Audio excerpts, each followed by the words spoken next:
Doctor Shiva Kishore Yadav, proprietor of Sanjeevani hospitals, railway code రండి. ఇటీవల మా హాస్పిటల్ మీద కొన్ని ఆరోపణలు మేము యూట్యూబ్లో వినడం జరిగింది. అది మా హాస్పిటల్లో చాలా మంది వస్తూ వెళ్తూ ఉంటారండి. మేము యాజ్ పర్ గవర్నమెంట్ నామ్సే అన్ని రిజిస్టర్స్, అన్ని ఓపీ కానీ ఏదైనా కానీ మందులు కానీ అన్ని అమ్మడం జరుగుతుంది.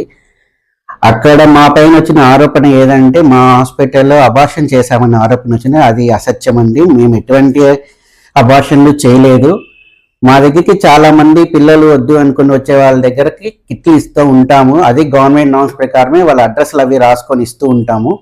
అదేవిధంగా ఆవిడ గారు ఇప్పుడు మా పైన ఆరోపణ చేసిన వాళ్ళు హర్షవీణ అనే వ్యక్తి, 29 వయసు గల ఆవిడ, మా దగ్గరికి 5/9/2025 11:30కి కన్సల్టేషన్ కోసం అపాయింట్మెంట్ తీసుకున్నారు. 12:30 కల్లా ఆవిడ వెళ్ళిపోయినారు. మేము ఎటువంటి సర్జరీ కానీ, సిజేరియన్ కానీ, అబార్షన్ కానీ ఆవిడకి ఏదీ చేయలేదు. ఇది ఏదైతే మా పైన ఏదైతే ఆరోపించబడ్డారో అది పూర్తిగా అవాస్తవం అండి. అన్ని ఛానల్స్ లో లైవ్ డిబేట్ పెట్టి మన సంజీవని హాస్పిటల్లో డాక్టర్ అంజు యాదవ్ గారు మాకు అబార్షన్ చేశారు.